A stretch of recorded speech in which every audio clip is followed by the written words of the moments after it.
नमस्कार दोस्तों, welcome back to the story house. दोस्तों, आज चलते हैं अपने इतिहास की ओर, उन कुछ शहीदों को याद करने के लिए जिन्हें हम भूल चुके हैं।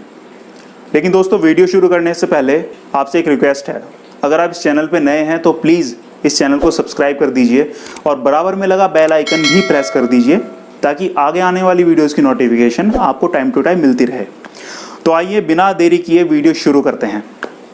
अरे बुढ़िया, तू यहाँ मत आया कर, तेरा बेटा तो चोर डाकू था, इसलिए गोरों ने उसे मार दिया।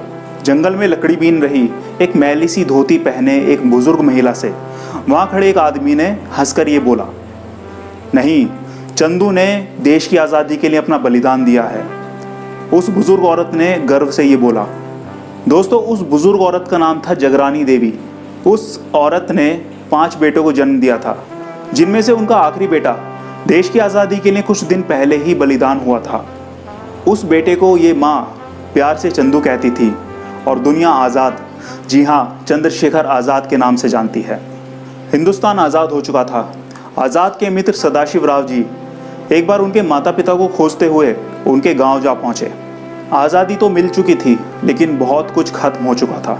चंद्रशेखर आज़ाद के बलिदान के कुछ साल बाद उनके पिताजी की भी मृत्यु हो चुकी थी और आज़ाद के भाई की मृत्यु भी इससे पहले ही हो चुकी थी। चंद्रशेखर आज़ाद का परिवार बहुत गरीब था और उनके पिता की मृत्यु के बाद उनकी माँ का कोई सहारा नहीं था। यहाँ तक कि उनके पास रहने के लिए घर तक नहीं था।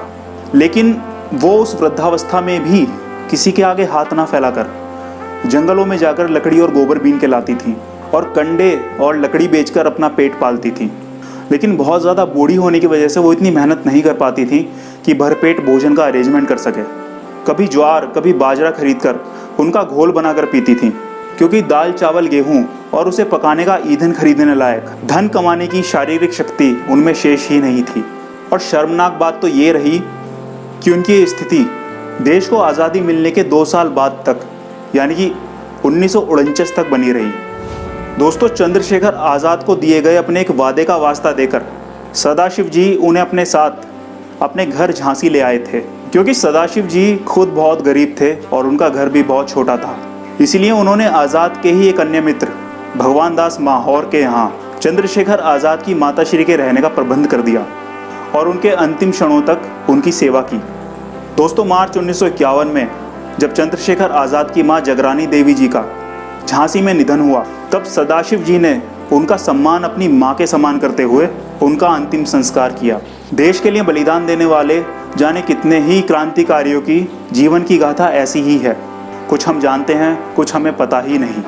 कितने ही ऐसे लोग हैं जिन्होंने इस देश की स्वतंत्रता में अपना सहयोग दिया, यहाँ तक कि अपनी जान की बाजी तक लगा दी, और आज उनको ही ये दुनिया भूल गई। दोस्तों, ऐसे ही वीरों को याद करने के लिए आपके लिए इस तरह की और भी वीडियोज़ मैं लाता रहूँगा, इसी तरह की वीडियोज़ बनाता रहूँगा। तो मिलते हैं अगली वीडियो में, तब तक के लिए बने रहिए द स्टोरी हाउस के साथ। So this is Amit Rajput signing off. Take care.